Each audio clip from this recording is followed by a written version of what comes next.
اللهم صل على سيدنا ومولانا محمد. افراد بیچ ایک دم اعلیٰ بھی نہیں ادنا بھی نہیں. جوڑا بیل 1,40,000 روپے. اسراف بکرا 70,000 روپے. سنگا راؤنڈ رہنا جاتا ہے, اس کے چہرے میں داڑھی نہیں ہے. دم موٹی رہنا کرتے بچوں. ان کے اعتراض کے ہم 20 to 30% لائق بھی ہیں. آپ کو قربانی دینا ہے, دینا ہے, دینا ہے, دینا ہے, دینا ہے, دینا ہے.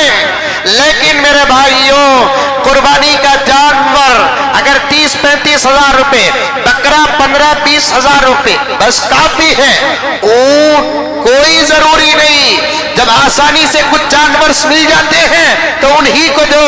راجستھان سے منگانا, وہ اونٹ راجستھان سے یہاں آنے تک ٹینشن ہی ٹینشن رہنا. اتنی مصیبت کس نے کہا کہ اٹھانے کے لیے؟ جو جانور آپ کے شہر میں ملتا ہے اس جانور کو خریدو. رب العزت اگر دولت اور طاقت دی ہے, بکرے دو. گائے کے مقابلے میں بکرے دینا افضل ہے. اگر آپ کے پاس اتنی طاقت نہیں ہے, حصے زیادہ ہیں, ماں کی ذمہ داری آپ پر, باپ کی ذمہ داری آپ پر, بیوی کی ذمہ داری آپ پر, بچوں کی ذمہ داری آپ پر, بھائی بہنوں کی ذمہ داری آپ پر. قربانی دینا بھی چاہتے ہیں, 15 حصوں کا گھر ہے, 15 بکرے لینے کی طاقت نہیں, 2 بیل لے لیں گے, 15 بکرے لیں گے, 1.5 سے 2 لاکھ روپے خرچ ہے. 1 بیل یا 2 بیل لیں گے, 50,000 روپے میں مسئلہ حل ہو رہا ہے.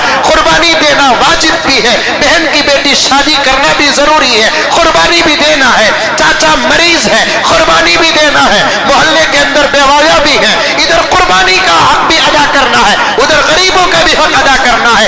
1 لاکھ روپے کا ایک بیل لینے کے بجائے 30-35,000 روپے کی ایک گائے لے کر 70,000 روپے اگر کسی غریب کی شادی میں خرچ کر دیتا, مسلمان تو مہان بن جاتا. کسی بیوہ کے گھر کا ایڈوانس بھر دیتا, تیری تقدیر سنور جاتی. اگر یتیموں کے اسکول کا فیس ادا کر دیتا, خدا تیرے بچوں کے فیس کا انتظام کر دیتے. یہ دکھاوا چھوڑ دے. میں گزشتہ جمعہ عرض کر دیا تھا, خدا کو چھوڑ کر بندوں کو دکھانے کے لیے نماز پڑھنا شرک ہے, روزہ رکھنا شرک ہے, زکات دینا شرک ہے, حج کرنا شرک ہے, قربانی دینا شرک ہے. بندوں کو کیا دکھائے گا؟ کون ماں کا لال ہے جو تیری قربانی قبول کرے, تیرا بکرا قبول کرے, تیری گائے قبول کرے؟ قبول کرنے والا اللہ ہے تو قربانی کا جانور بھی اللہ کو راضی کرنے کے لیے قریب, دنیا کو دکھانے کے لیے نہ قریب.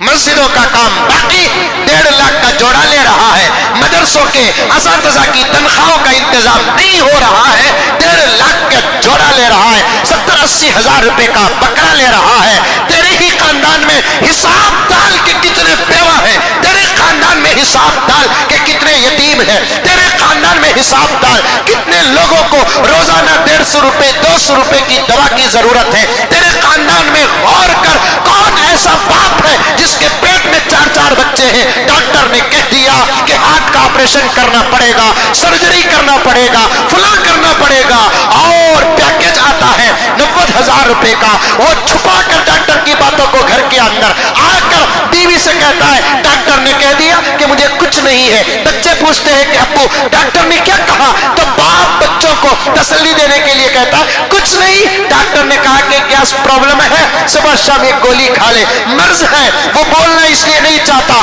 بیوی پریشان ہو جائے گی, بچے پریشان ہو جائیں گے. اور جانتا بھی ہے محلے میں کروڑپتی ہیں جن کے گھروں کے برتنوں پہ لاکھوں روپے خرچ ہوتے ہیں. محلوں میں ارب پتی بھی ہیں جن کے گھروں کے بچوں کے عقیقوں میں شمس شادی محل خریدا جاتا ہے. محلے میں کروڑپتی بھی ہیں جن کی بچیاں 15-14 سال میں پار کر بالغ ہوتی ہے, ان کے لیے پیلس کے 5 نمبر گیٹ کا شادی محل خرید کر کاٹ کیا جاتا ہے. اسراف میں امت برباد ہوتی ہے, میری مدد کرنے والا کوئی نہیں. اور مجھے